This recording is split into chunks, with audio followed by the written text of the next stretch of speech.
Our most loved ones, kids, hooked on technology and disconnected from nature. And we, as parents, try to encourage them to go outside, explore and play, and teach them history.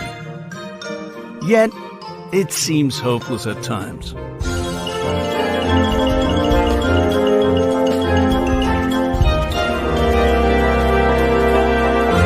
Nokta Macro. Introducing the world's first waterproof kids detector series. Mini and Midi Horde.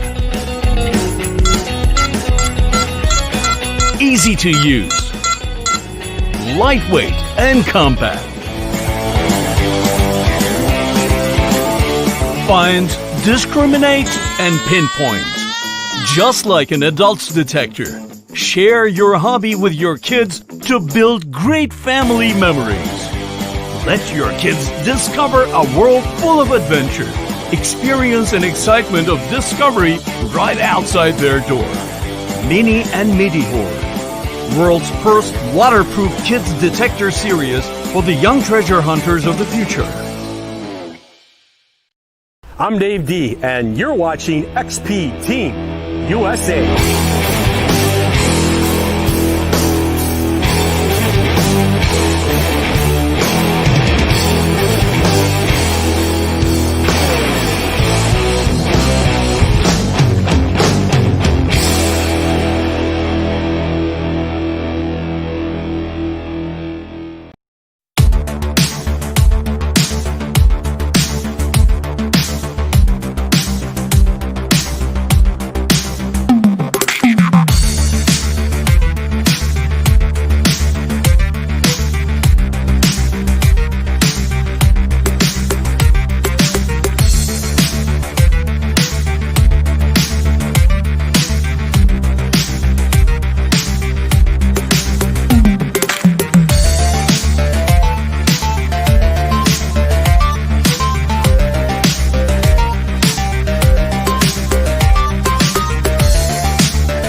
Good evening, it's Thursday, it's 8 o'clock and it's the Big Detecting Show. Now, first and foremost, I must apologise for those of you who are able to watch tonight. Due to the new setup on Facebook, there is a communication error between Facebook and lots of streaming sites. So that means hardly anywhere is able to stream live to Facebook. So unfortunately, we've only been able to share the YouTube link. So that's what's happened. So for people who are thinking that they haven't been able to watch, that's the reason why. If you are watching, thank you for coming. Let's have a break. Oh, maybe screen massive then. Hello to Darren Booth. Got some lovely images of Darren's to have a brief look at. Nicola Roberts, Ricky Hill, Detector Network, Scott Holden, Bob Hope, Tony Kaywood, Scotty B, Dominic Tomschick. I'm getting so good at that. And XP. Hello, XP. And Detecting the Mitten. Oh, I like that. And, of course, the Discriminator metal detecting. So, yes, it's a funny old week. Also, the news wouldn't download. So the news broadcast that we put together weekly, obviously, that's gone Pete Tong as well. So we're having one of them weeks where we have technical issues. But the main technical issue isn't our own issue. And new hat. Thank you to Scotty Holden for the hat. Isn't it wonderful? Unfortunately, if I put them around the screen lights on, it becomes a green screen. So we'll leave them off.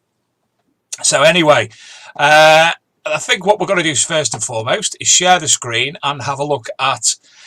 Now, news obviously is a little bit shorter than it has been of late, but we will have a look at the news that we've got. We've got 3 items, and wait for the screen to connect, and there it is. So the first up, a rare King Stephen coin found by metal detectorist Graham Rushton of Unearthed UK, was found in 2018. And it's sold for £8,500. Isn't that beautiful? The coin features Stephen and his wife on one side and a cross and other ornaments on the other. He found this on the Lincolnshire South Yorkshire border. And this was sold by auctioneers Dix Noonan Webb this week. It was minted in York in the early 1140s and is a fine example of the time, and only 25 known examples.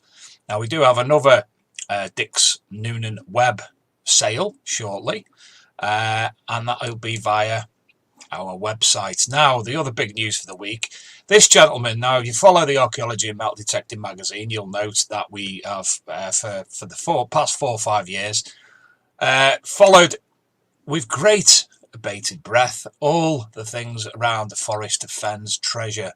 And sadly last week, just a few months after his the artifacts and the coins, etc., that in his treasure were allegedly found. Unfortunately, Forest Fen passed away. Why is it doing that? Stop it. Forest Fen passed away. So that's one of the articles for the past week. So sad news over from America, from somebody who has brought so much to the world of modern day treasure hunting. And I know there's a hell of a lot of people passed away looking for the treasure, but even so, it was great to be able to follow that story in depth. Finally, on the news, on the Archaeology and Metal Detecting magazine website, www.archmdmag.com, is, now you've got to love this. You know what I'm like with words. When we had the Welsh folk on last week, I couldn't pronounce half the things they said and places, and here we have another. So I have termed it Hinafata Falafel.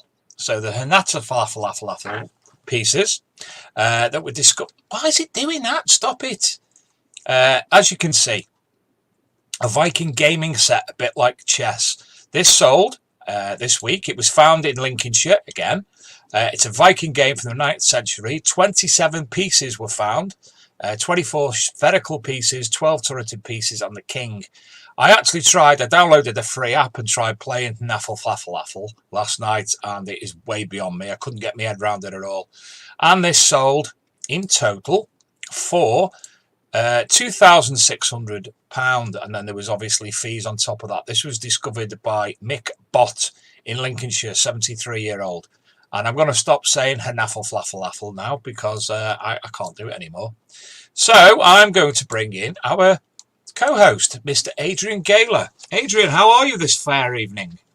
I'm fine, thanks, Dave. Thanks very much for letting me on again. It's not letting you on. You're part of the team now. Oh, that's nice. Team yeah, Big there's Detective no I in Show. team. No I. There is. If you do it in block capitals on the A, you can make an I in the A. Yeah, Don't you've you do obviously that? tried. I haven't tried. Yeah, I'm good, thanks, Dave. You? I'm all right. Yeah. Can you pronounce naffle? I've actually had it for about 3 or 4 years now. Play it regularly Friday nights, Saturday nights with my wife. Can you pronounce it, though? No, I don't. Bloody never seen it in my life. It does I've- look good. I think that's quite cheap. What was it, $2.5 grand? Yeah. Considering what it is, and someone's made those. Definitely. Yeah, if I had the money, I'd love something like that. Yeah. I mean, as I say, Adrian, there's an app called Hanaffle that you can download for free, and obviously you can play against the computer or you can play against people online, and it's I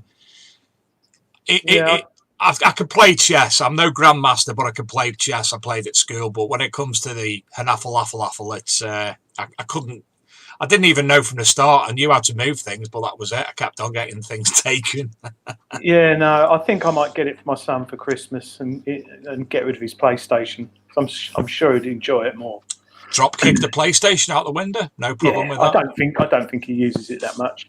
Nah, kids these days, they don't know what naffle is. No. Anyway, so have you been out and about? Yes, been out Saturday, Sunday last week, and last Friday I took the day off work because of coronavirus. No one's going. Well, I'm not going abroad on holiday, so I've got loads of holiday spare. So the housing managers released me sort of the odd days out in the week to go detecting. So went out with my mate James. He's not in here tonight. He found a gold stater. Marvellous. Yeah, we found our permission. We found a nice little Roman bit near a brook. So we've been out there. I've been out with the Apex and also briefly with the new Evo 6000, which very early days. So yeah, and of course my Rutus, which I always like, my Alt 71. You mentioned the Evo in, I think it's about 3 weeks. The 8th of October, we've actually got Martin Bass coming on the show. And I've obviously asked you because you've had some time with the machine now to come on as the co-host again. And obviously you'll be able to question Martin more in depth than I am about the machine and give, hopefully, some ideas as to what's what. Yeah, it'll be interesting what it turns out to be. I mean, Seascope been going 44 years now this year, and they're not as big as obviously some of the big metal detecting people out there. So it'd be interesting what the Evo performs like actually in the field. But it's totally different to the old, obviously first LCD machine they brought, upgradable software and stuff. So we'll see how it goes. British. Well, you know, both myself and many of the viewers have an affinity with Seascope. I mean, I've got not dissimilar the original one that my dad had back in 44 years ago. So I'd look for a lot of time for Martin, lovely bloke, and a lot of time for Seascope as well. So I'm looking forward greatly to learning more about the Evo. And you can ask him about the boats. Boats? Yeah, not a lot of people realise that same company make topper sailing dinghies. So they're like little one-man racing dinghies. Really popular. I sailed one when I was a lot younger, like a laser, if anyone knows sailing. They make sailing boats as well. Oh, brilliant. I didn't realise that. We'll ask him about that. We will indeed. Shall we have a look at this week's viewers' finds, Mr. Gaylor? Yes. Right you are. I will share the screen, Mr. Higgins.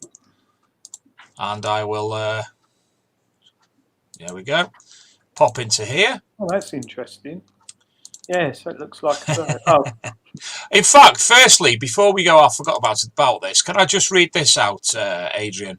It's the update from the National Council for Metal Detecting yesterday about the current coronavirus and obviously things changing and such like.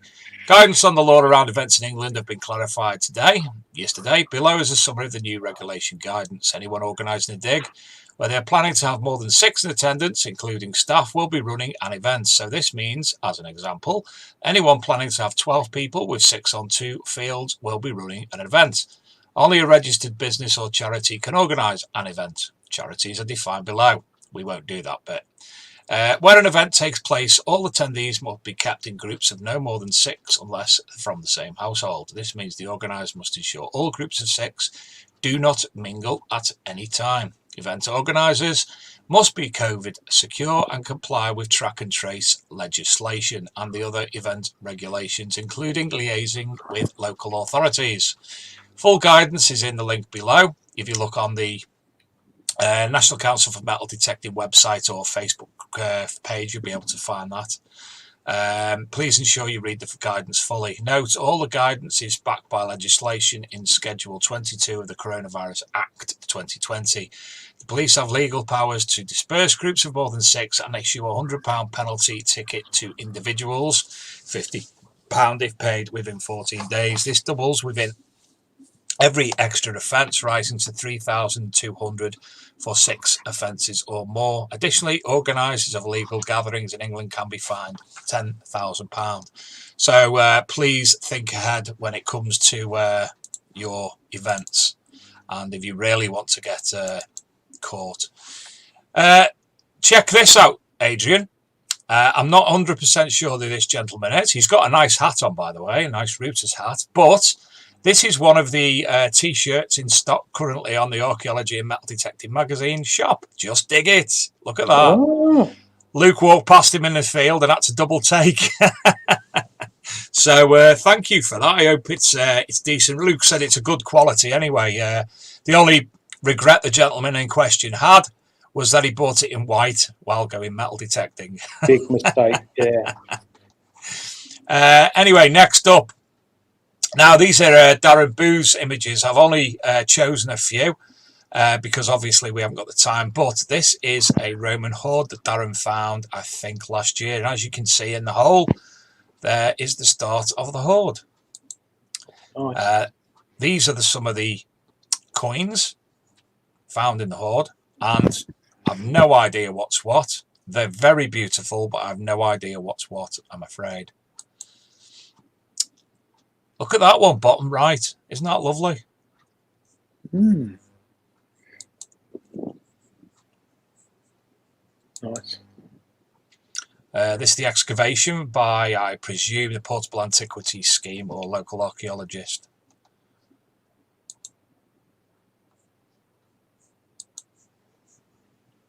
Ooh. So I'm not 100% how many there actually were, but I'm going to try and get some more information off Darren. Been a little bit busy, so I've not been able to crack on with what I wanted to in the last week or so.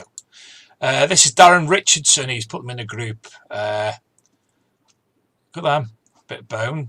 Look at that spindle whorl there, isn't that nice? Mm. Oh, sorry. This is Daz Richardson. This is Daz from work. One of them peculiar thing. I was sat in a canteen in another department, and this chap walked past and double took, and he went, "Are you Dave Sadler?" I said, "Yeah, he went to watch you on the Big Detecting Show." So some lovely lead tokens or what have you there as well. Bit of a closer view, aren't they? Yeah. Now this is Mr. Gary Cook. And this is a bit of hack gold. Very nice. So you can see how small it is in relation to a silver sixpence.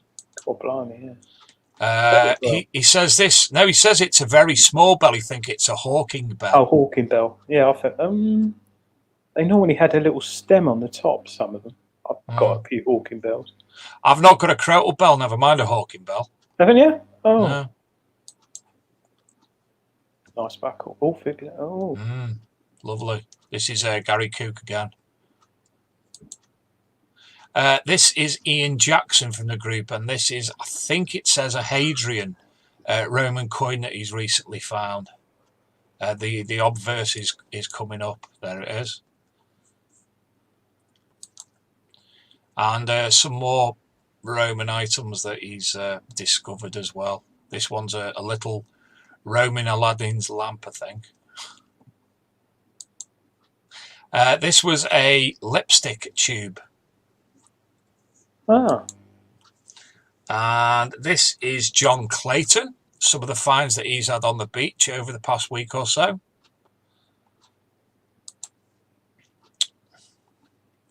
Lots of bottle tops, and a plastic dinosaur, and a zip, and some pound coins that you can't use in any machines for brews at work anymore.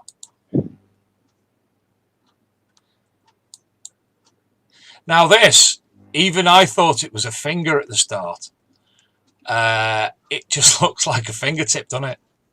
Oh, I won't comment. But I'm not 100% sure. I think it must be some form of rock or fossil, with that being the reverse of it. Yeah. But that was John Clayton again. This is Cy Weller, next week's guest, with his dad Chris Weller. I thought it was Paul Weller, but I was wrong.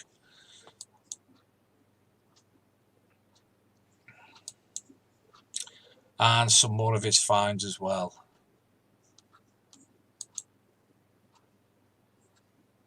Larger collection of his most recent finds. That's proper showing off, isn't it? Too big for kitchen roll. I know, He has to use the tea towel for that. I use a small square of toilet roll normally. So there you go. That's this week's viewers' finds. So thank you to everybody who's put them on the group, and it's been great to look through them. And as I say, Daz Booth, I'm going to obviously be contacting you because I'm very, very curious to find out more information. And there's the other thing that I wanted to publish this week was the boys' pal stare from last week. Remember it? With the hound's head on. I wasn't 100% sure with the information, the pal stare and what have you, so I wanted to get some back to a few people regarding that anyway, just so I could make sure it was all right. So anyway, that's this week's finds. Some lovely bits in there, Adrian. Yeah, very nice. Good people sending them in. It is. It's great. I should do it really, but Tony Kaywood should as well, really. But Tony Kaywood never does. He's busy writing his book on buttons. He'll get that. Marvellous. Right. Oh, the skeet was Jamie's. Right. Okay, I'm with you. Not Simon's. I do apologise. Si put them on the page, so I automatically presume they were with Simon. So well done to him. And what's doing here? Every time I bloody do something, my page goes bigger. Look, he dead smut now, big again.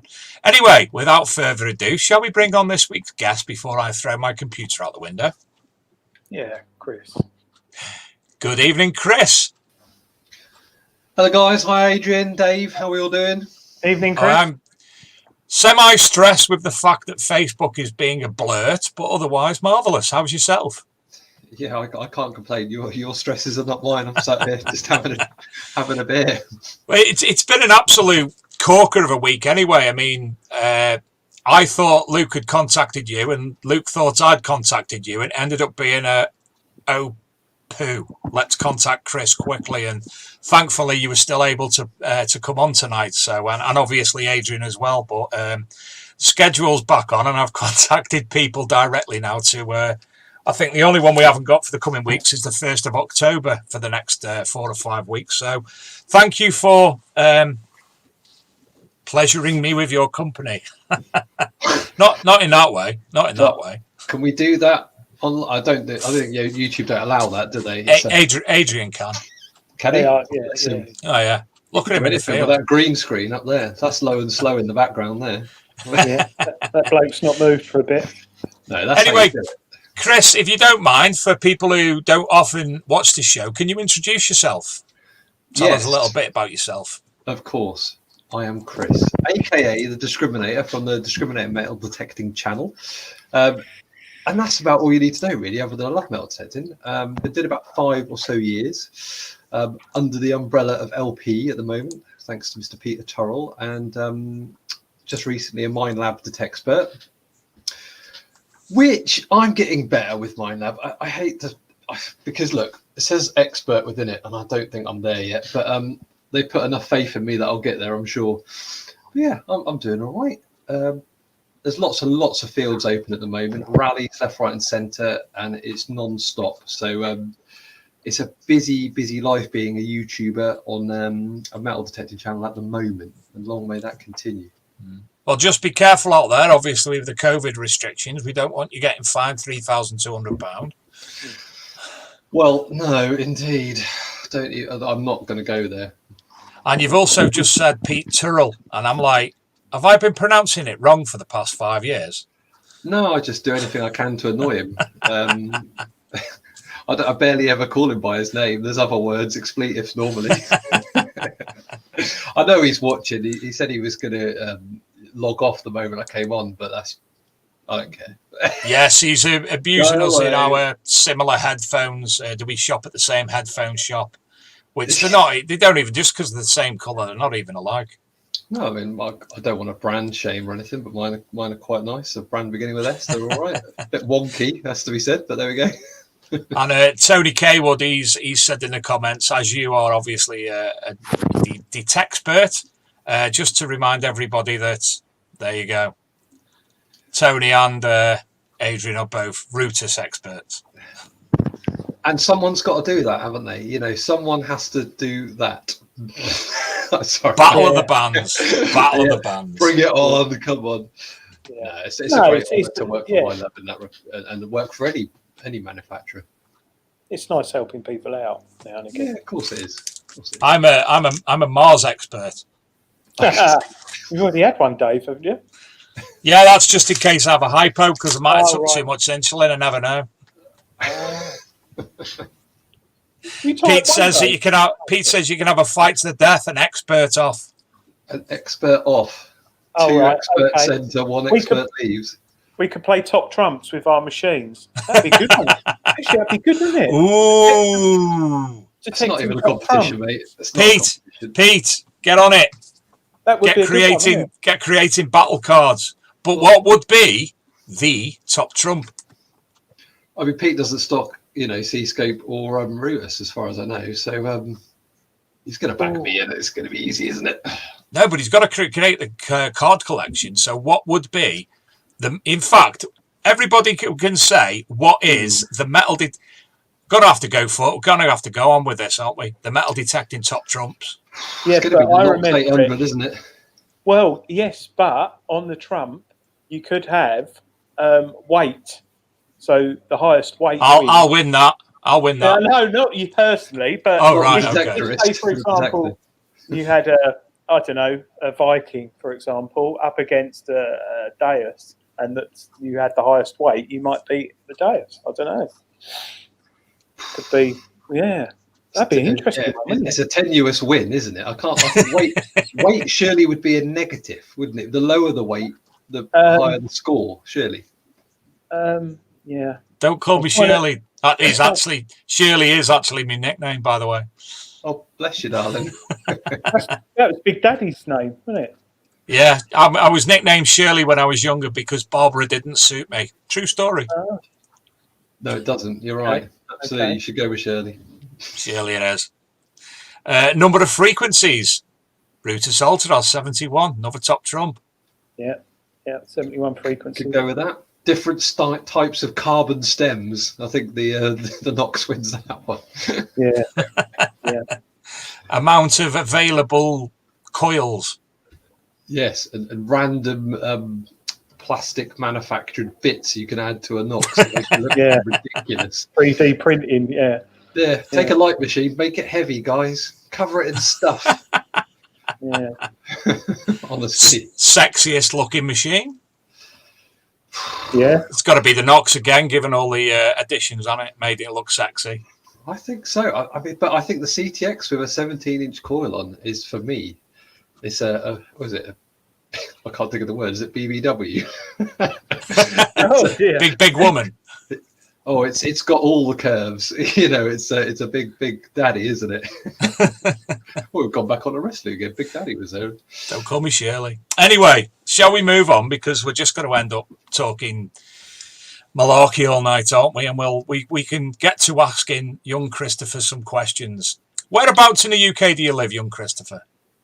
Norfolk, the single best place to metal detect, apparently, in the universe. And is it? I mean, it has its moments. As we'll see by some of your finds that you've sent over in a wee while. Yeah, absolutely. I mean, that will show us up for how good it is at times. But I'm based in Norwich for anyone who really wants to know that, because Norfolk's quite a big county. But yeah, from Norwich, and I'll go all over the place around Norfolk. Yeah, my grandfather's hometown, Norwich. Is it? Yeah. So, any particular sort of part, suburb, or is he in the city? he was in the police just out of the city, in Was CID. Many years ago. He's gone now. He's passed away. But yeah, so quite often used to go up there and watch football. But moved to Essex. So he's the grandfather who didn't do detecting. My other grandfather did detecting in the 70s, and that's where I sort of got the bug. I mean, what got you into it, Chris? Out of interest, detecting. It's a slow burn, but around 2000, I worked with kind of an archaeologist. He was a publicist who did things. I shan't say his name or anything, but he used to take me field walking. I always loved history anyway, but field walking was just a little sort of leisure activity. He'd take me out for an hour or two on lunch breaks, and just roaming pottery everywhere on these fields. And then one day I found a flint axe head. Sorry, not a flint axe head. It was a flint spearhead. And that just got me into the fact that you could literally just walk around our county and just find history laying on the surface, and it just absolutely captivated me. I was like, that's incredible. And looking back now, I know he had some metal detectors in the corner of the office, and I feel gutted that we never went out, because the land would have been prime. But there we go.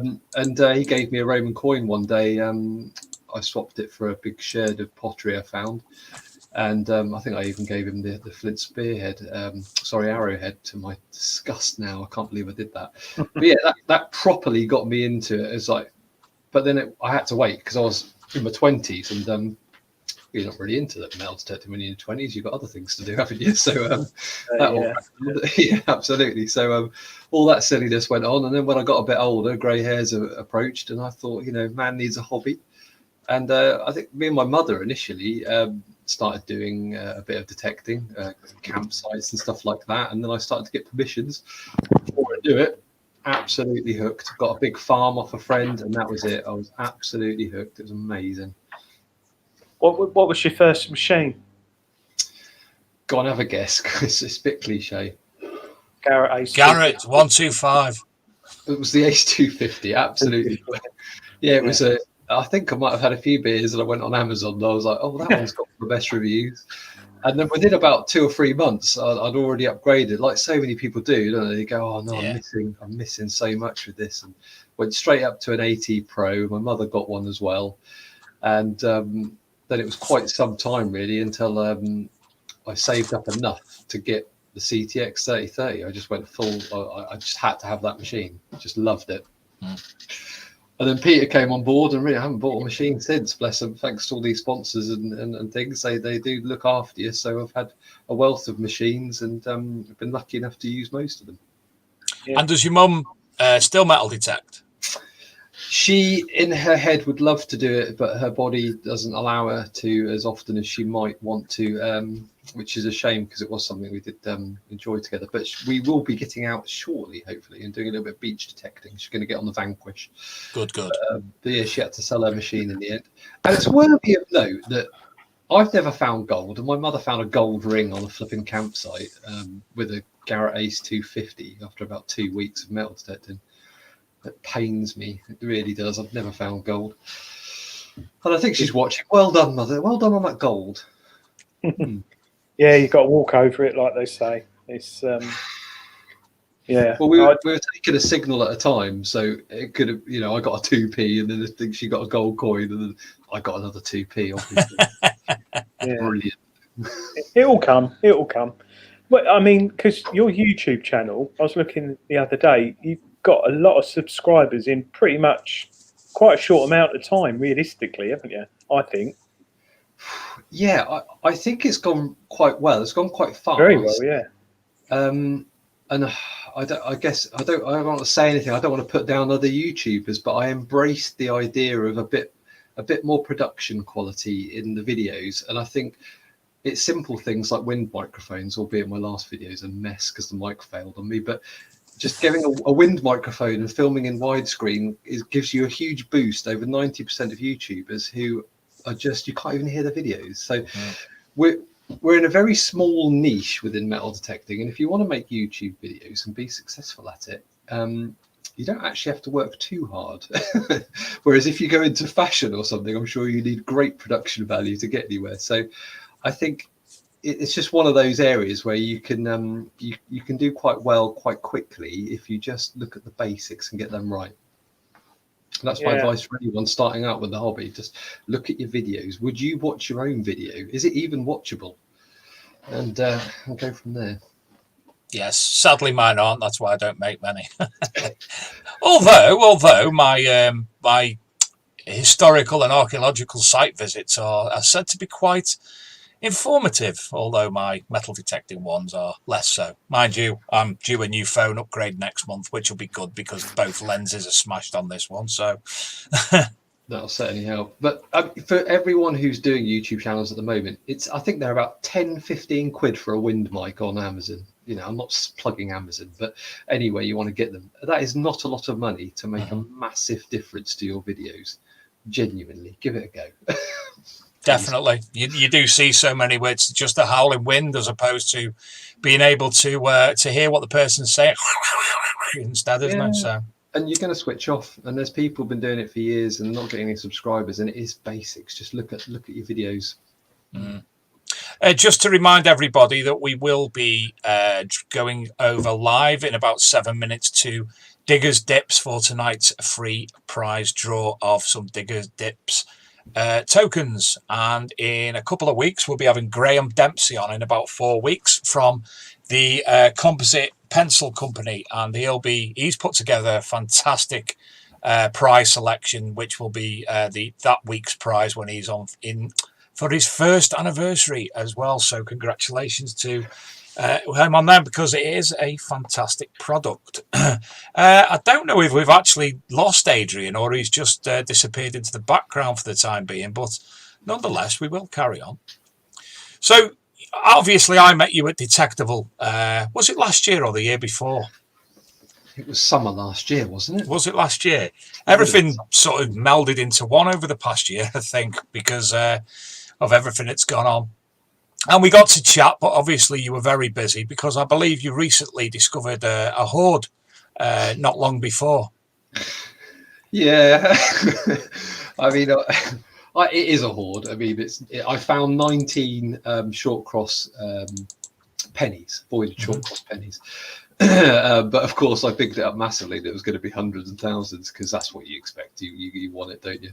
But yeah, went full whole hog on. Do check out the videos; they're really fun. To be fair, they do show a process in my mind which is different from reality. That's for sure. But yeah, there was an area, I suppose, about 60 meters by 20 meters, which was bringing up these short cross pennies, and frustratingly, when I initially found it, was only had a day on it really before the field was cropped, and the farmer doesn't let me go on there when there's any drilling seeding going on, so that's very frustrating. And then went back again, and it was drilled and seeded within the time I was there, so I knew I had something but couldn't do anything at all. It was infuriating. And then finally, just a few months ago, got told there's going to be about 6 weeks of the stubble just being left. So, do what you need to do. And I thought, right, okay, I've mapped everything out on the CTX. I've mapped out all the points of these coins.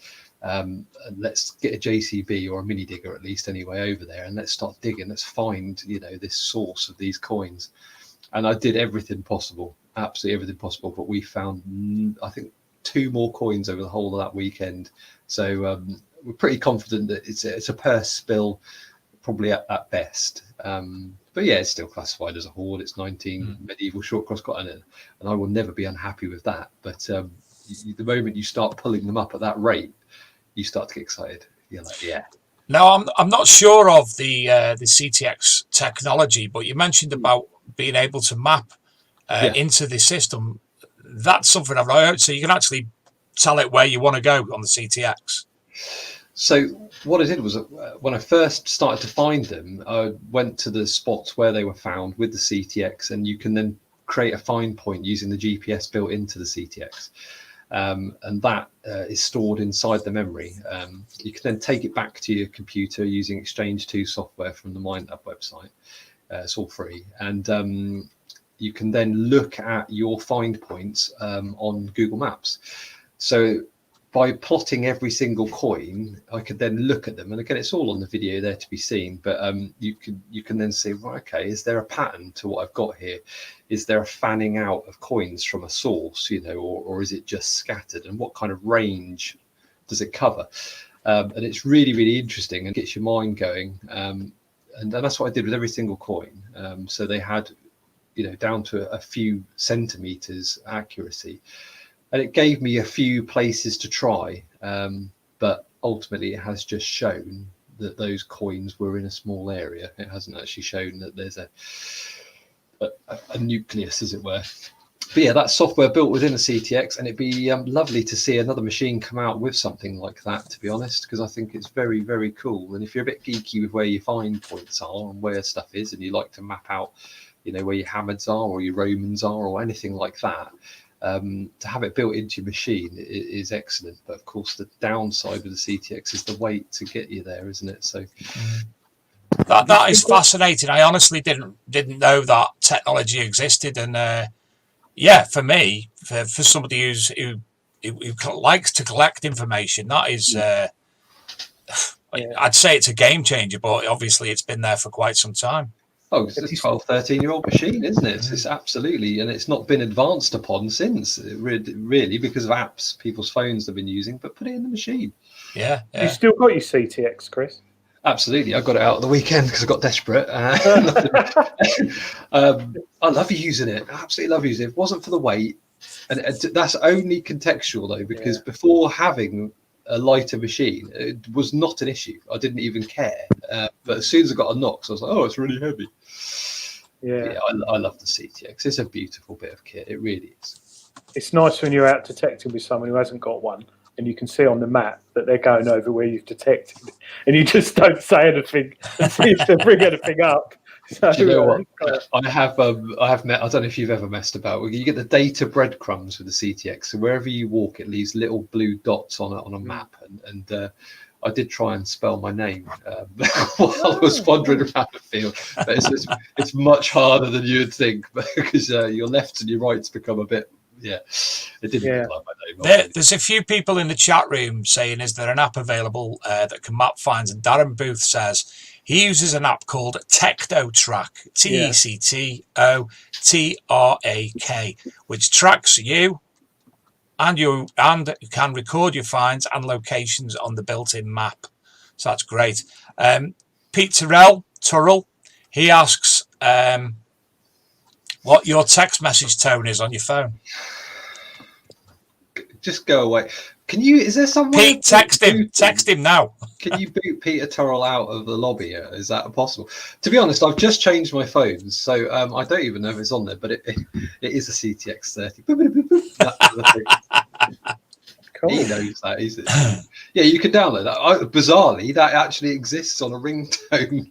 I think it was Zedge or something. You could download a CTX 3030 ringtone.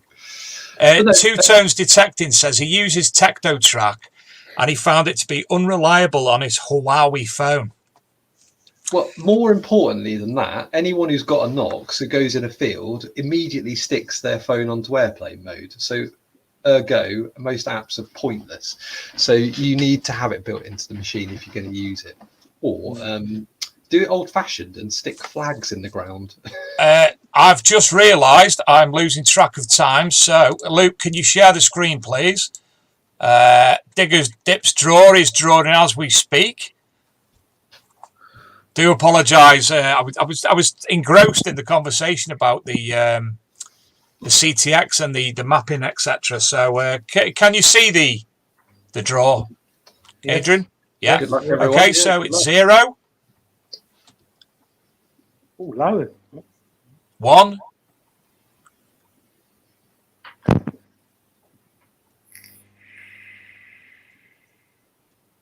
1. So number 11 tonight is Fishmonger.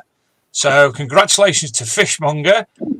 Your credits will be credited to your account by Diggers Dips. Thank you again, as ever, to Chris and the team from Diggers Dips for doing this for us. It's fantastic. And obviously that'll be back next week. So there you go. Thank you for that. Fishmonger, 10 credits to your account. And at this point, we usually go to adverts. So if we are, we'll go now. Our most loved ones, kids, hooked on technology and disconnected from nature. And we, as parents, try to encourage them to go outside, explore and play, and teach them history. Yet, it seems hopeless at times.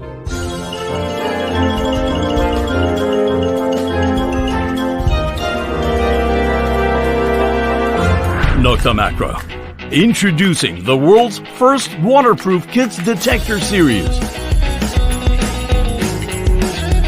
Mini and Midi Horde. Easy to use.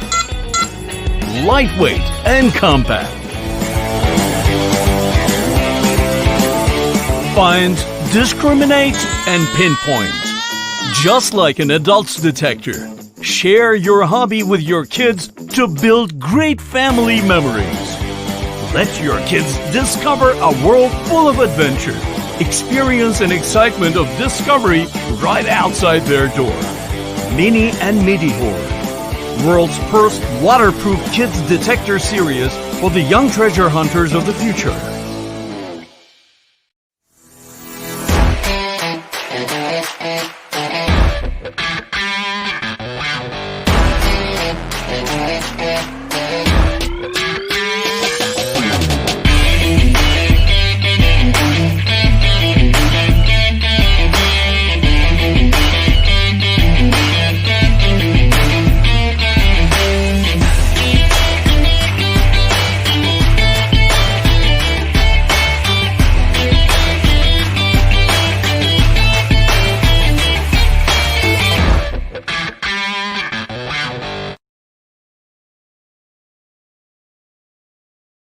I'm Dave D, and you're watching XP Team USA.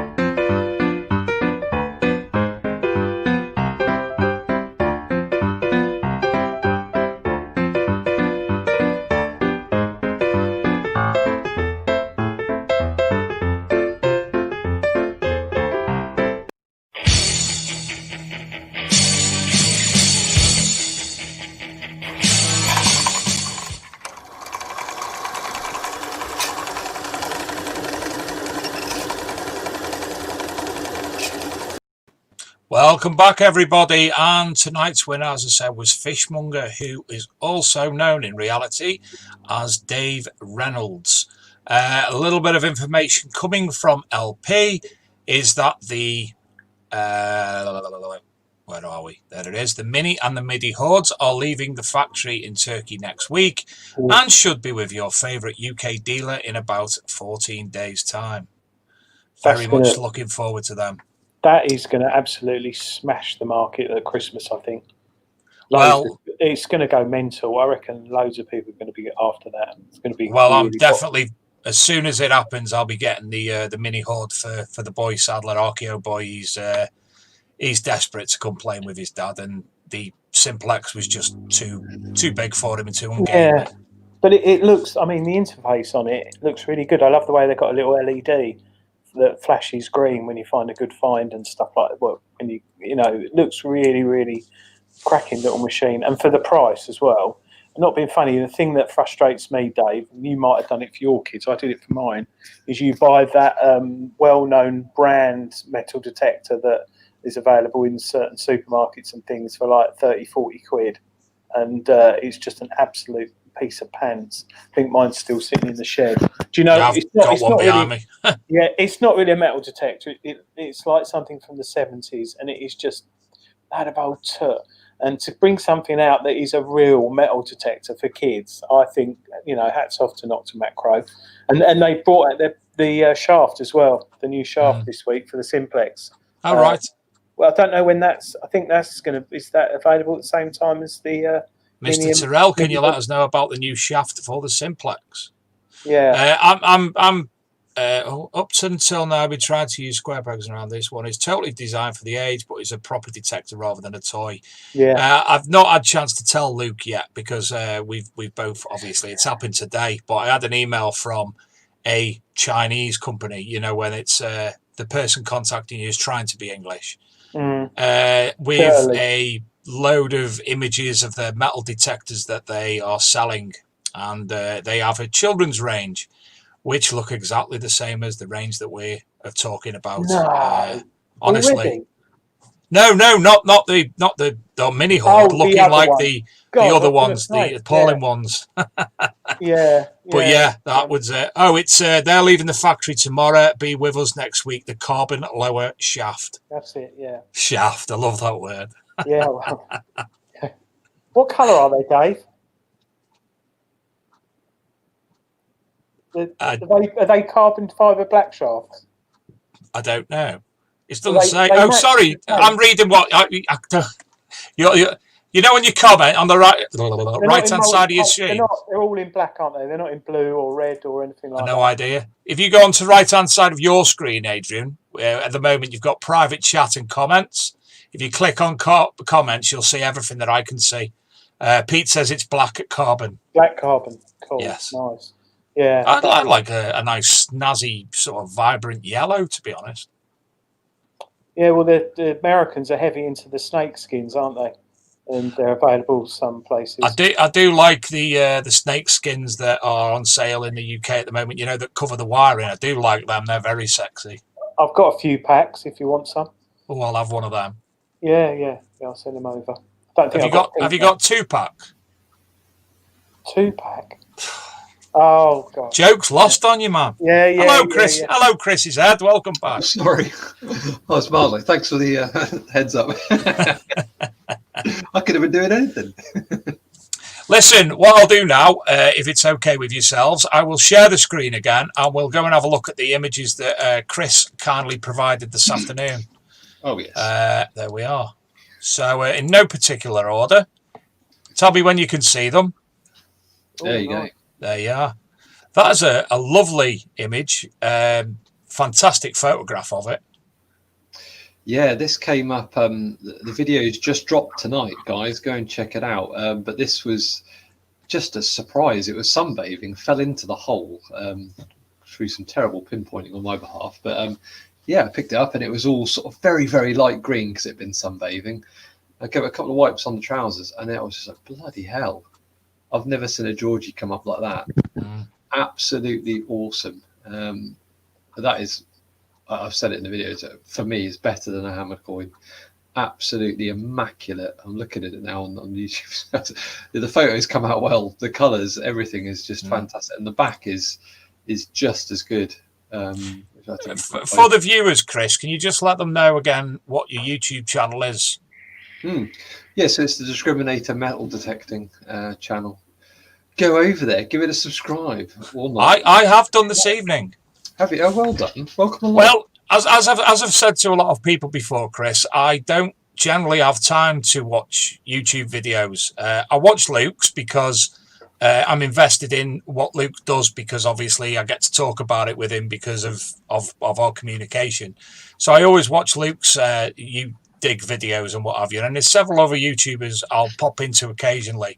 So I generally not 100% sure who most YouTubers are who were introduced to me. Obviously, we were introduced last year, but I've just not got round. So I'm there now and I will watch.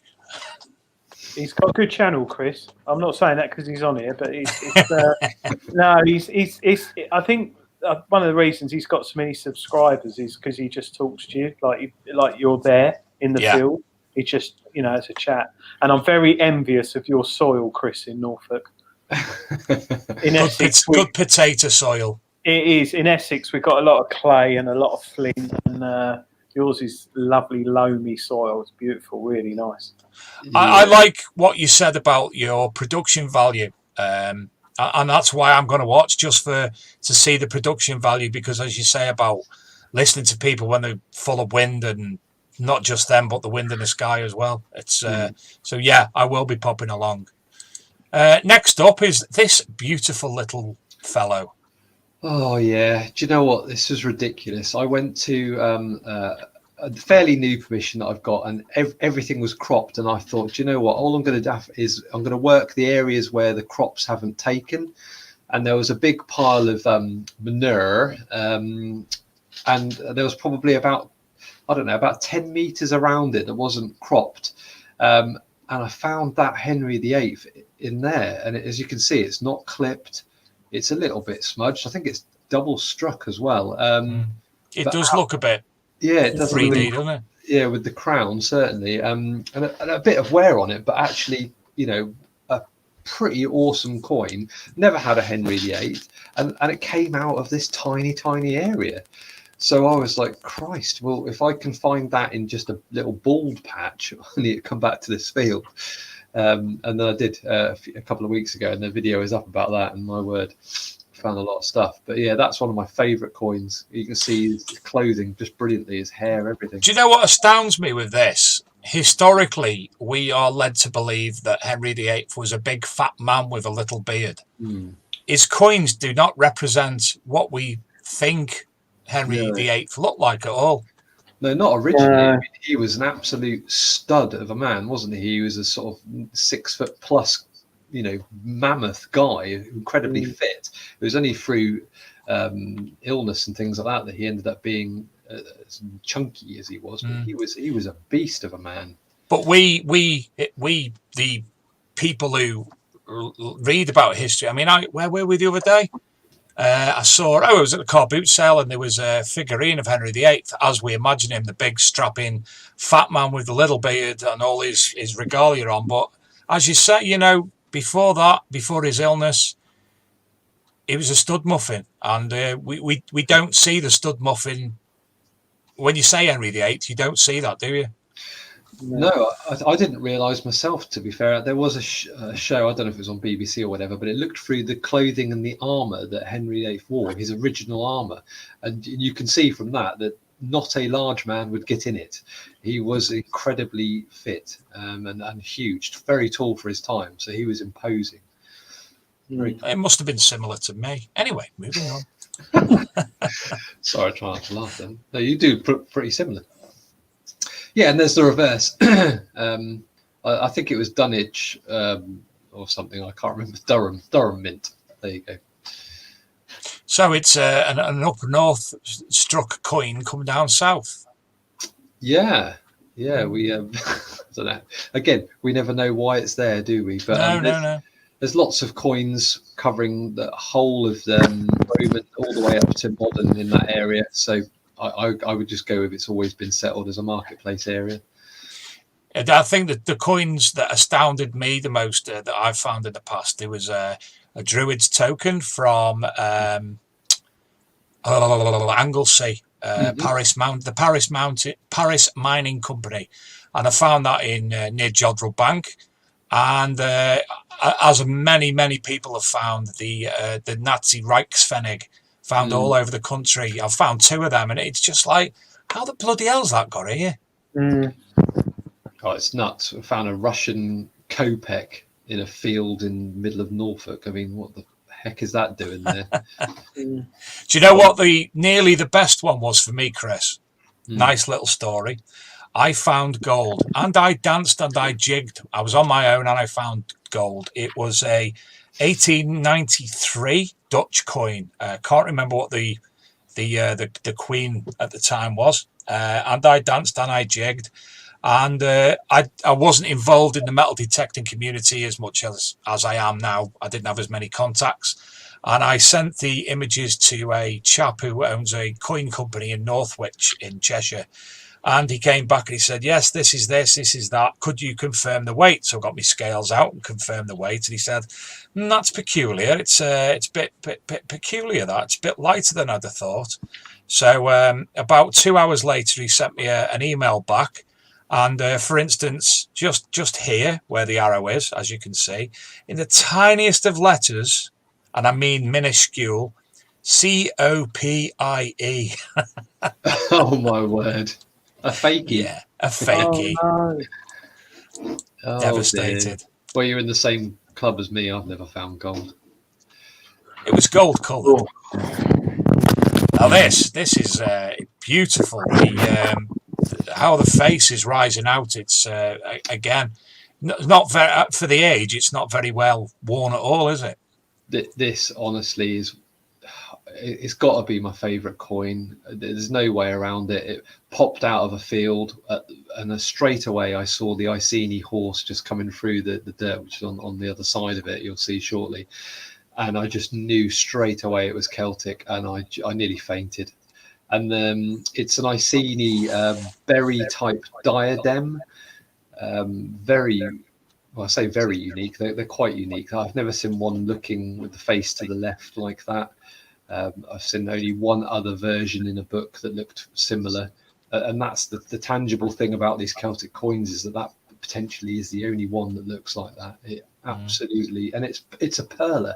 There is nowhere on that. It was dropped the day it was made. Yeah. Yeah. Adrian, That's better than gold. Adrian, do you think Chris should have that as a tattoo or what?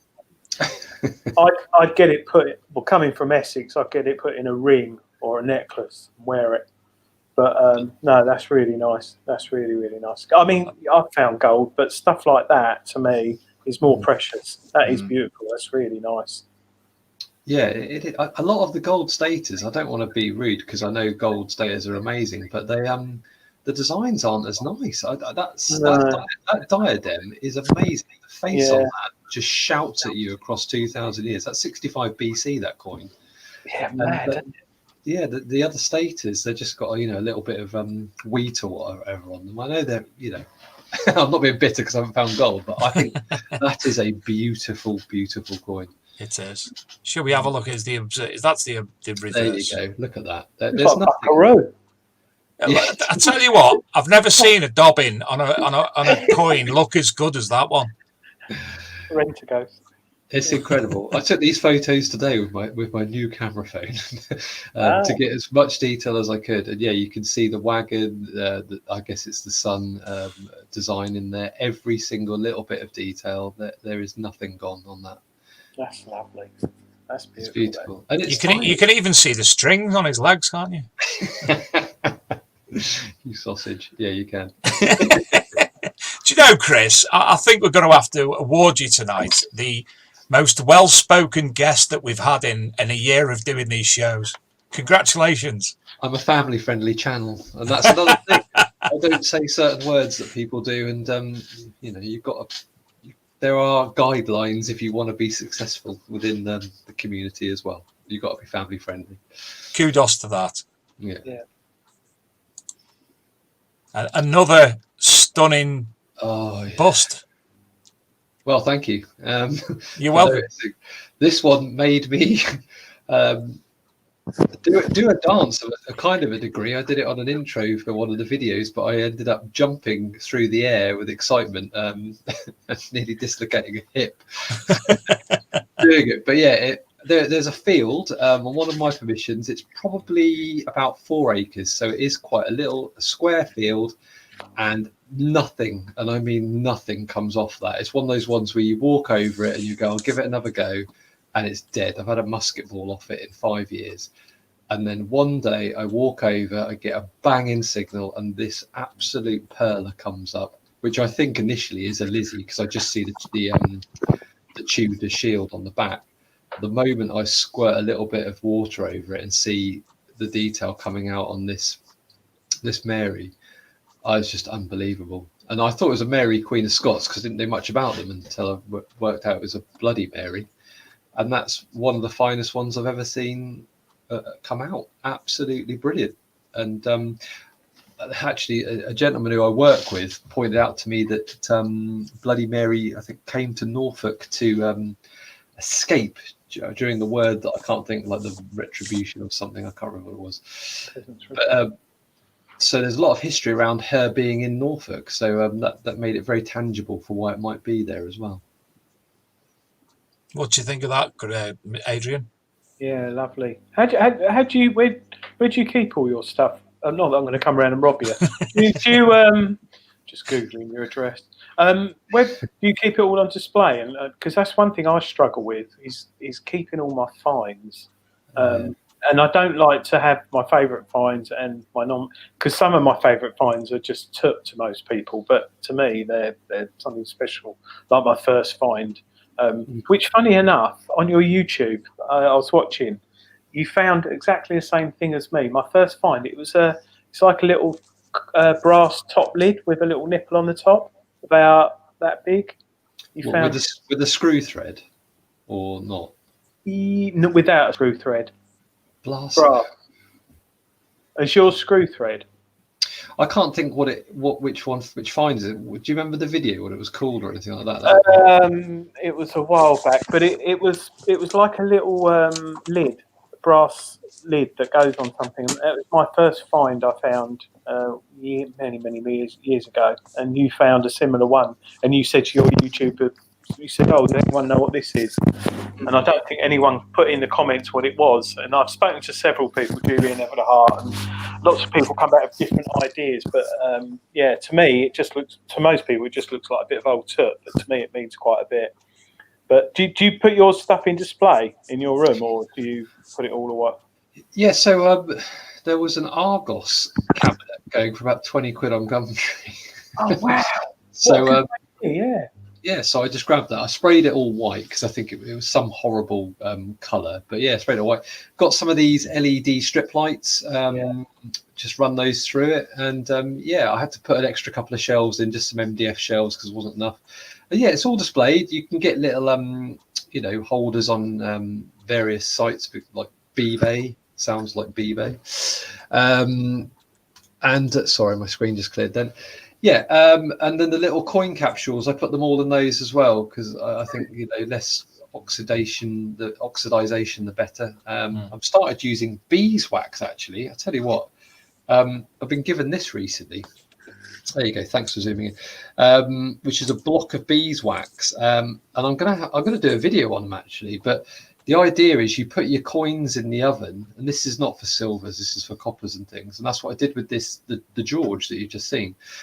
You put your coin in the oven, heat it up, then you bring it up to your blob of beeswax and it will just sort of dissipate over the surface. Then pop your coin in the fridge, let it go completely cold, and then buff the heck out of it. And not only will you seal your coin and stop the oxidization process, you'll get a ridiculously nice finish like you see on that Georgie. And this is from a local guy, Rob, who has his own bees. So...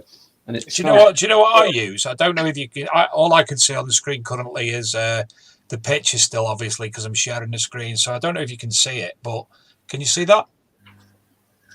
Beeswax. It's a wood silk beeswax spray. Yeah, and a friend of mine put me onto that. And basically, I soak things in that and then buff them up the same way.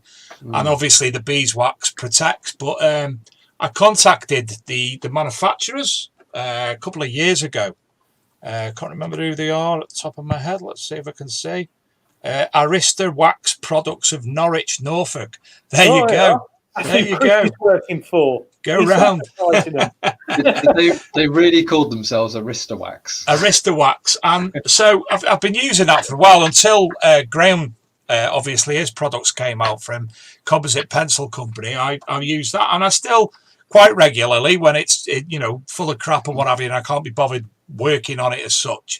I soak it in that, and again, that works absolutely a treat. I actually done a review on the product on the Archaeology and Metal Detecting Magazine website, and all the information that I had from Arista Wax were actually on there because they do a number of products, but as I say, that being the beeswax one, it's worked brilliantly. So I can see exactly why you say that about the beeswax makes perfect sense.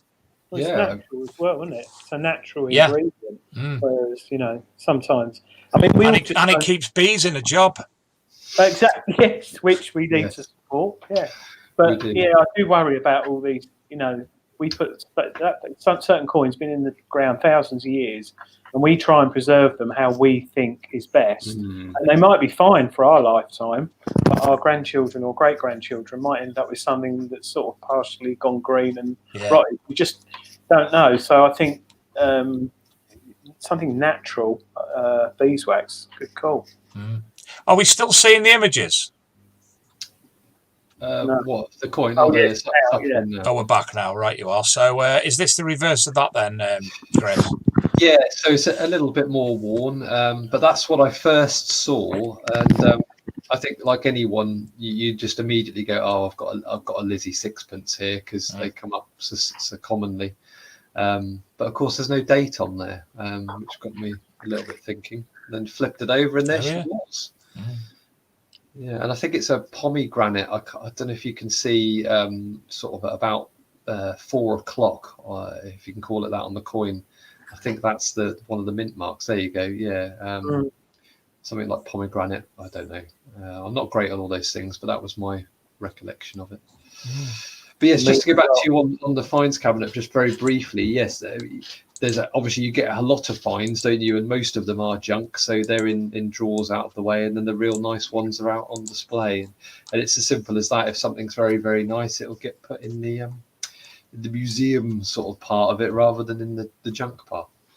I struggle massively. My wife and my kids, they just get really cross because the kitchen, there's a pile.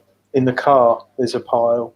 In the outside shed, there's a pile. On the patio dining table, there's a pile. In the lounge, it's just stuff everywhere. And the biggest thing I find is I get in from detecting and I try and go through my fines. And what I find now is I allocate a certain evening in the week just to go through and pick it all.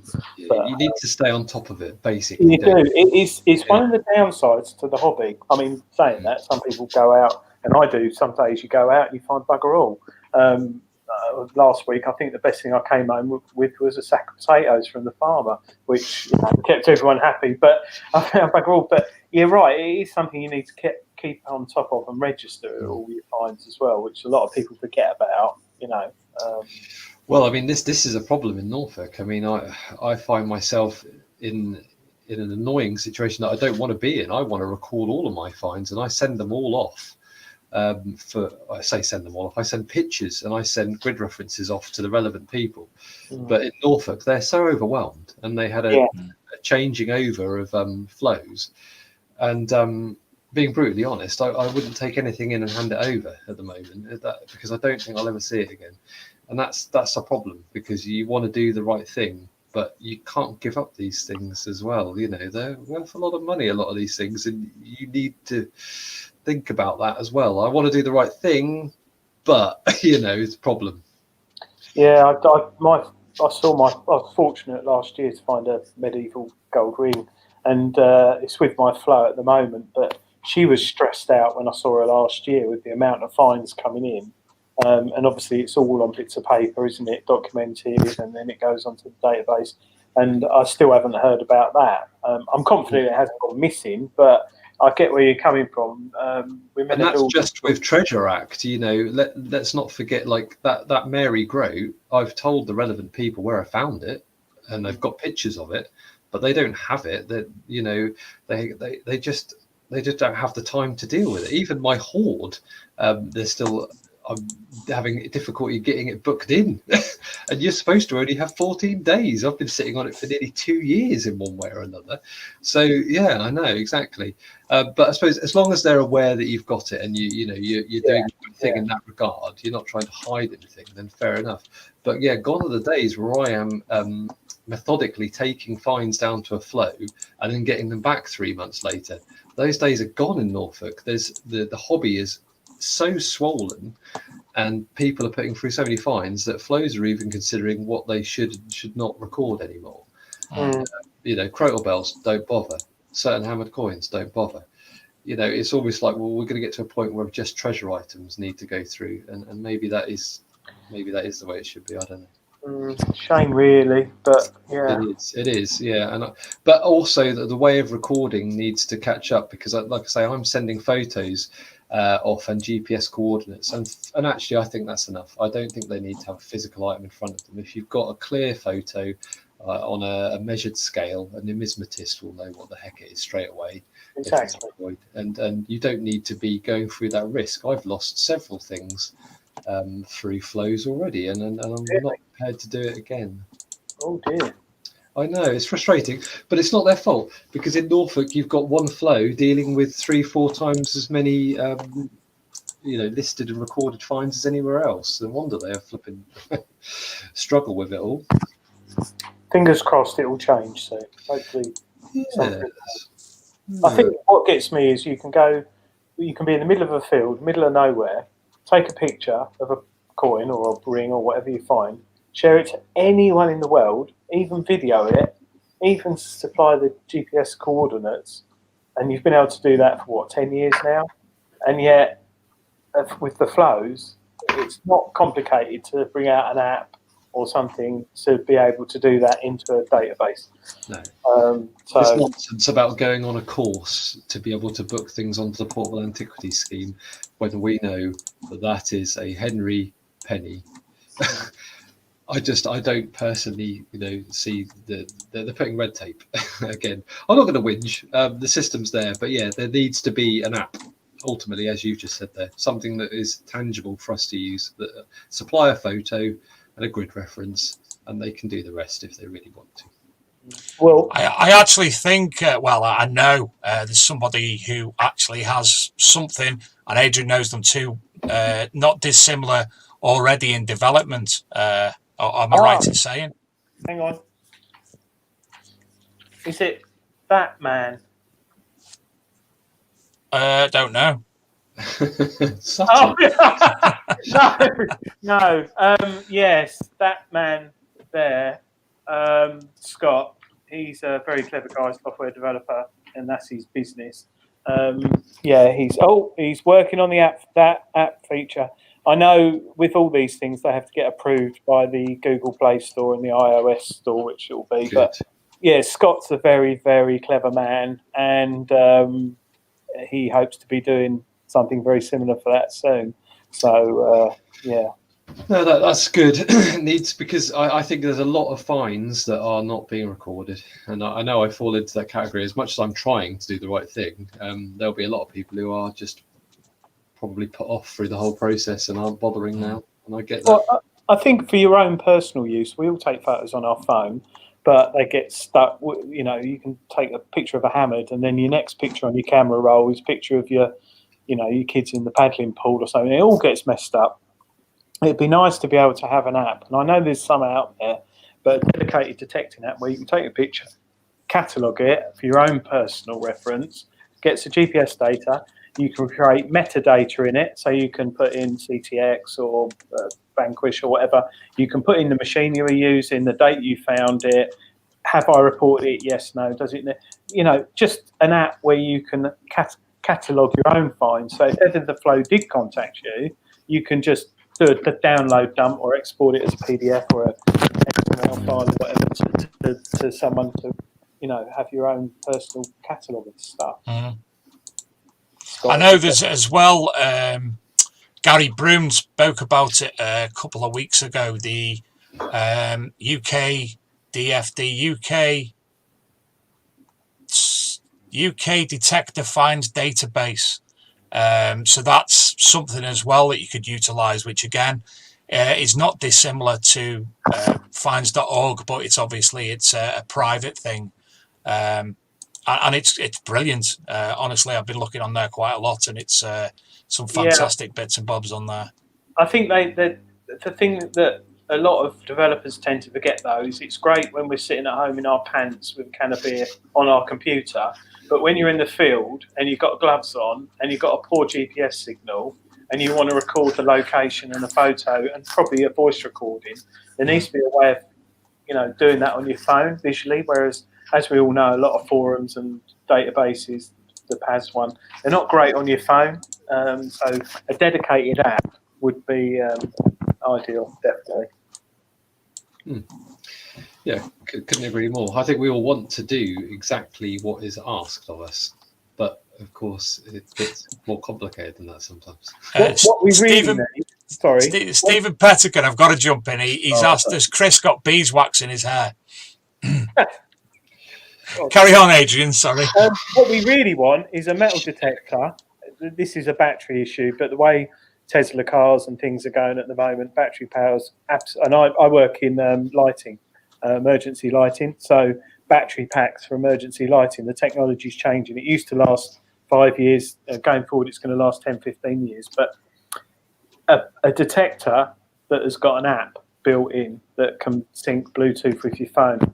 So you're in the field. It's got a mini camera in it, so it's almost like a smartphone. I'm not going down the smartphone detector route. We've all heard things about that in the past, but I won't go into it. Where's that gone? What happened with that? Huh? What song for Christmas? Yeah, so almost like a very cheap camera in your detector with a LED light and a little bit of technology to locate the location. Take a picture, and then when you get home, you can sync it with your computer over Wi-Fi. But that'll probably be in about 2042 when I'm probably struggling to turn my machine on, let alone dig. So, a couple of things in the chat room. Tom Trussell was an interesting comment. He said he only realised today that Vicky coins were still in circulation in the 60s. No wonder there's so many worn ones. Tony Kaywood says his hoard of buttons will confuse the out of everyone. Thomas Terrell again says there's no FLO in Sussex again, already a backlog. Scotty B, he says, and this will interest Scott Holden, anybody interested in having a stall at DetectorCon in 2021, please contact Scotty B. I think I've already put them in communication. We ourselves will be there. Hopefully, if the world's allowed to at that point. Where are we? Adrian Altona says G-Detect app does something similar to what we've been discussing. He uses Tech Attack and it works for him. I've just checked as well for people who do want to look at Tech Attack. It's £3.49 on the Android App Store. Hey to Paul B from France. Hello, Pomsy, metal detecting, who doesn't look very impressed about the beeswax comment by Steve Pettigan, who's come back and said, you look very dapper, Chris. Thank you. Paul B, it's, thank you for popping in and seeing us live. And he's a big fan of Chris. We're here every week at 8 p.m. On the, I think it's is it the Peaky Finders?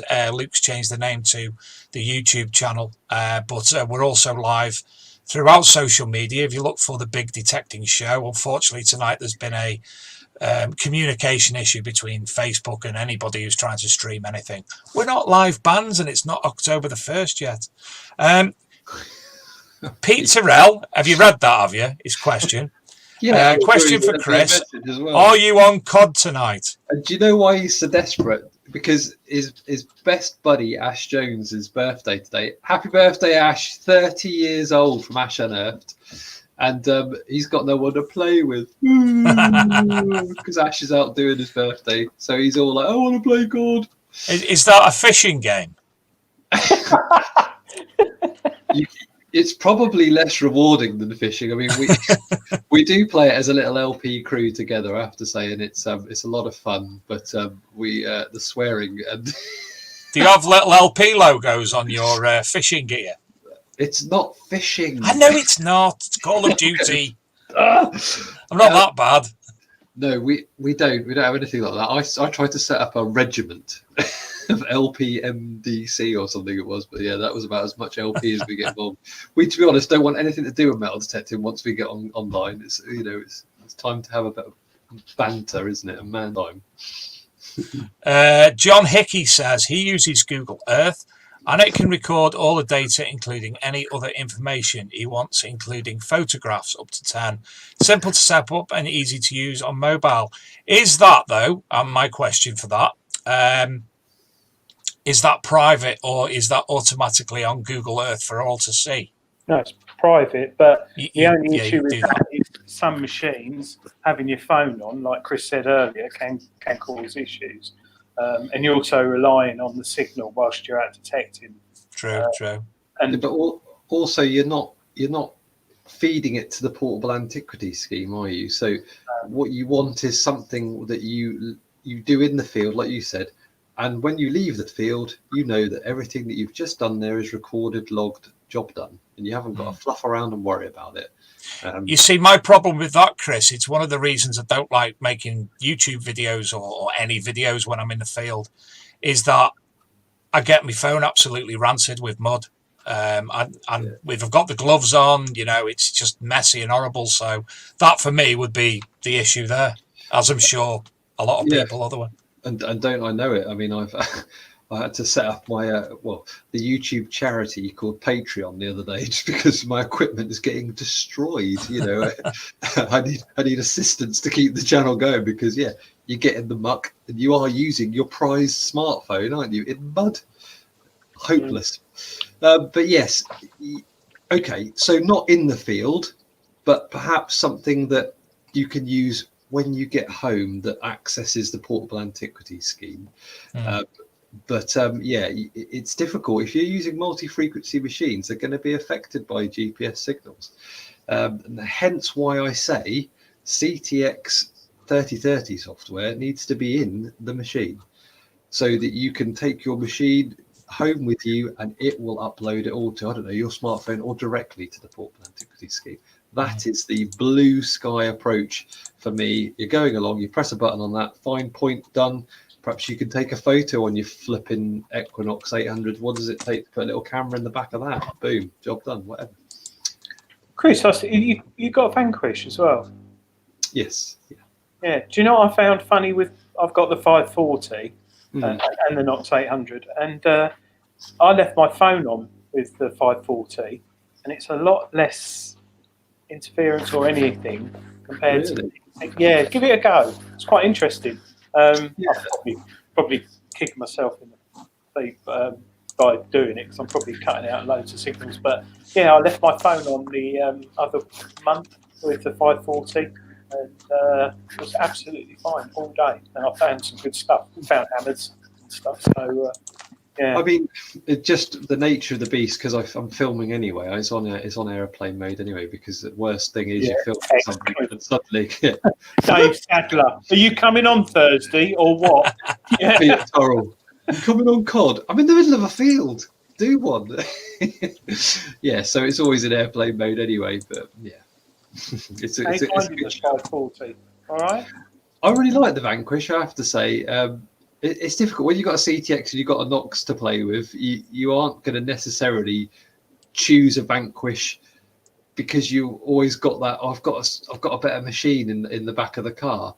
But actually, it's so nice, and I think a lot of people will agree with me here. When you've got advanced machines, it's really nice sometimes just to grab a basic one, not even put your headphones on, and just go out and just pick up easy signals and just switch your brain off a little bit. And that's what I love about things like the Vanquish. And although I'm with Minelab now, I really enjoyed using the Simplex for that purpose as well. Yeah. Just going out, simple machine, and actually because you're not discriminating so hard, you do tend to find the odd random things that you wouldn't find. So it's really nice always to dumb down sometimes to find things that you wouldn't normally pick up. So it's nice that Minelab brought out an update recently for the Vanquish as well. So it's nice to see. Hopefully they'll keep developing and updating the machine. Well, I've actually been seeing a lot of bad press about Vanquish. I was looking into it today. I think it was actually posted on the Big Detecting Show site about the flimsiness and about issues since the update. What, flimsiness of the quality? The flimsiness of the quality of the machine itself. Yeah, it's interesting, Dave, because I'm not one for being on social media heavily myself because you can pick up. But it's interesting how the people are posting these on non-Vanquish or Minelab forums. Mm. And I think if you look at the people making these comments and where they're posting them, if I've got an issue with a machine, so let's say, for example, the Evo 6000 I'm playing with at the moment, if I have a query or a question, I will post it on the forum where there's other users who can help me out. I would not go and post it on a MindLab forum. So I think sometimes you have to look at these deep and think, well, why is this? I personally, this is about the battery cover, I think, isn't it? Well, what he's wrote, this is Ian Jackson on the Big Detecting Show Facebook group. Just been looking at the poor workmanship on the Vanquish, the control box movement, and the YouTube video how to fix it. Shouldn't have messed about with it in the first place. Was going to buy one of those. Don't think I'll bother till sort it out, etc., etc. And then he's got multiple other people. Some have said it's good. One has says the Vanquish is cracked. It's his son's. And another image of the it's cracked. And you'll be able to see if you go on there yourself. Yeah, there's a small conversation. The machine comes with a 2 years warranty anyway. I'm right, I think. MindLab 2 years warranty. So contact MindLab. Personally, if you've got an issue with the machine, go back to the manufacturer rather than hassle Mr. Dave Sadler with the.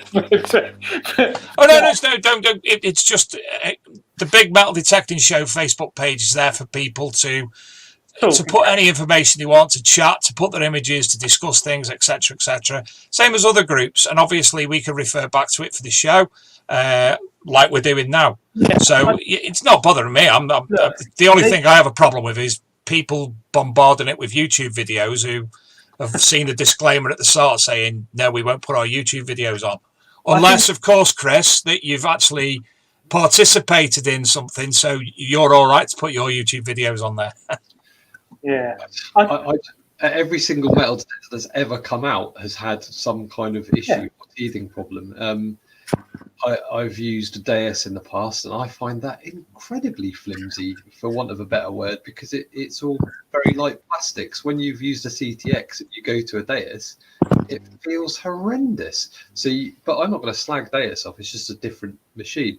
I think the Vanquish, you've got to compare it against its peers. It's an incredibly well-built, strong machine compared to its peers. Yes, there's problems with the control box plastics and things. My God, they'll get over those sorts of things. Well, listen, gentlemen, I've only just realised it's 9:30, and obviously we try to wrap up the show about this time. I need a shave, don't I? Your beard's not. Hair needs going as well. Look at that. Oh, sorry, Adrian. You haven't bought some cheap dye for your beard from the car boot sale again, have you? No, that's the same one still. It's actually tough. Hey, what's this? I sussed out this before. I said, Scott, this art, it's green, and it's got a green screen, and it's not working. Yeah, I had the lights on. Gold. It was, but it goes green, and it goes everything goes through it if you're in a certain light. Oh, there you go. See, it goes green screen. Phasing in and out. Yeah, I was looking like Donald Trump as well. So listen, Chris, I'd love you to come back in the future. We've rambled on about a lot of things, and obviously I'd like to concentrate in the future about more of your finds in the past. Obviously, we look at more things that you found in the past, some of your artifacts and what have you, because Norfolk, astounding for history, and it sounds like you got a lot of things. You've bought a big cabinet to show them, so I'm sure there's lots of things that you could discuss finds wise in the future.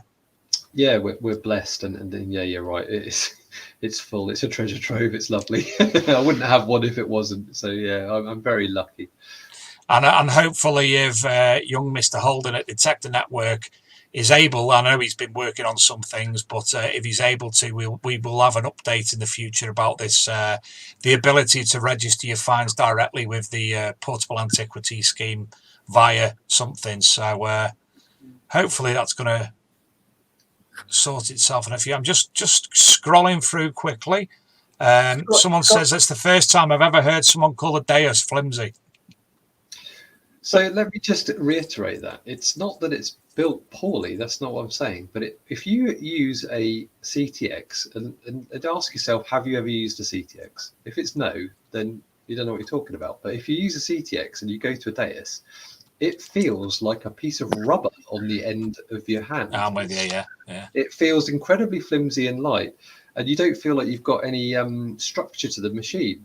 And of course, that is just simply because you've gone from something like CTX, which is blooming iron bars of structure to it. Like if you're stubble bashing with a CTX, the stubble doesn't stand a chance. It's going to get annihilated. There is no such thing as stubble bashing. The stubble is gone. Whereas with a Deus, you may be finding what we normally find, which is that you're getting stuck in it and you can't get through it. And that's what I'm getting at. It's all about context. And if you look at the peers of a Vanquish, like an Ace 250, for example, the stem on that is wobbly and nasty in comparison to a Vanquish, which is actually very, very stable for a stem at that price. Scotty B, don't go anywhere because we've got a video for you to end the show. And also, Adrian Altona is in the east coast of Australia, and it's 6:30 in the morning there. So we've actually got somebody watching at 6:30 a.m. So, hey, thanks for popping in, Adrian. That's brilliant. So anyway, Chris, an absolute pleasure. Love to have you on in the future. Obviously, we'll communicate better in the future, and we'll also hopefully have no Facebook issues because that's Facebook are just being buggers, aren't they? That's the best way I could put that nicely, though. How nice. There's other words, but a pain. And Adrian, it's been a pleasure as well as ever. Thank you for your input and assisting. And as I said, Scotty knows what's coming. This is a video of Scotty B. So to end the show again, thank you to all the listeners, all the viewers. Detecting the Mitten, first time viewer, your show is absolutely brilliant. Thank you very much. Appreciate that. Cheers from Michigan in the United States of America. Gosh, we're going worldwide with this. Thank you to Chris. Go to the Discriminator's metal detecting channel to view more videos of Chris's. Thank you to Mr. Gaylor. Have you got a YouTube channel, Adrian? No, I spend too much time reading this. Oh, green screen. Green screen. Oh, treasure hunting magazine. Go and buy it. Yeah, it's got an article in there in the next few weeks on the Evo. Excellent. So, and Greenlight Publishing, where you can buy all your metal detecting books and things about the hobby. So head on over to there, greenlightpublishing.com. Brilliant. So next week we have Cy and Chris Weller, not Paul Weller, Chris Weller on the show. Not 100% sure who the co-host is next week. As Aaron's unavailable, I think Aaron will hopefully be on the week after on the 1st. And then, Adrian, you'll be back on the 8th with Mr. Martin Bass. So, again, thank you to all and sundry for watching. Apologies for those who usually watch on Facebook. And to end the show, Luke, can we share the screen, please, young man? See you later, Chris. Bye, everyone. Thanks for watching, guys. We'll see you real soon. Thank you kindly. Take care, everyone. Here we go. Boys and girls, I think you'll find that my pen. Scotty B. Scotty B. Your face, my legs are covered in outer space. Space pants. Space pants. I am wearing space pants. Space pants. My pants are space pants. Do you see my pants? No way, you missed them. My pants are a tour of the solar system. You know what? Stop wasting my time, okay? We got a problem here, all right? And I want to hear a solution. Let's go, gentlemen. Start talking. I'm sorry, it's just kind of hard to focus with the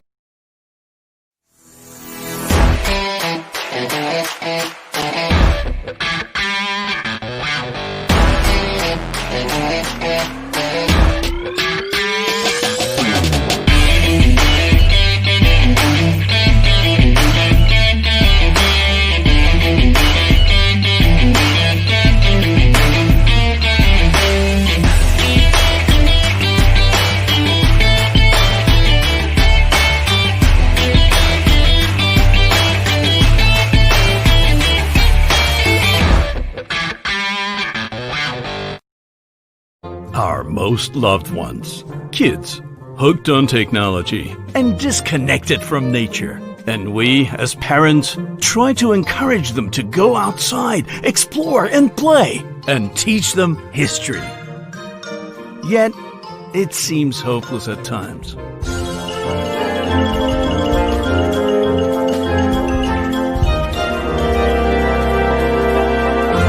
Nokta Macro. Introducing the world's first waterproof kids detector series.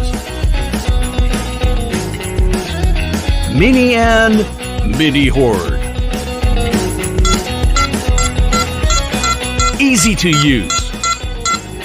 Lightweight and compact. Find, discriminate, and pinpoint. Just like an adult's detector. Share your hobby with your kids to build great family memories.